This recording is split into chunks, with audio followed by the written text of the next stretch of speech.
penahanan dan penyitaan terhadap barang bukti yang sudah berhasil kita selamatkan. Penahanan terhadap 3 tersangka, yang pertama S, yang kedua TM, yang ketiga TR. S ini sebagai wira swasta dulunya yang berprofesi sebagai ketua koperasi dan sama mangat.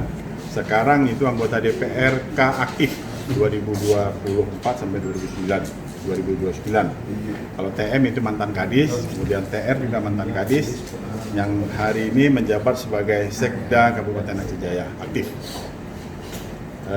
Hari ini sudah kita lakukan penahanan terhadap tersangka. Kita titipkan di rutan kelas 2B Banda Aceh. Kemudian terhadap barang bukti sudah kita lakukan penyitaan dan kita titip di rekening escrow, rekening RPL kita, RPL Kejaksaan Tinggi Aceh ya, di Bank BSI. Kemudian terhadap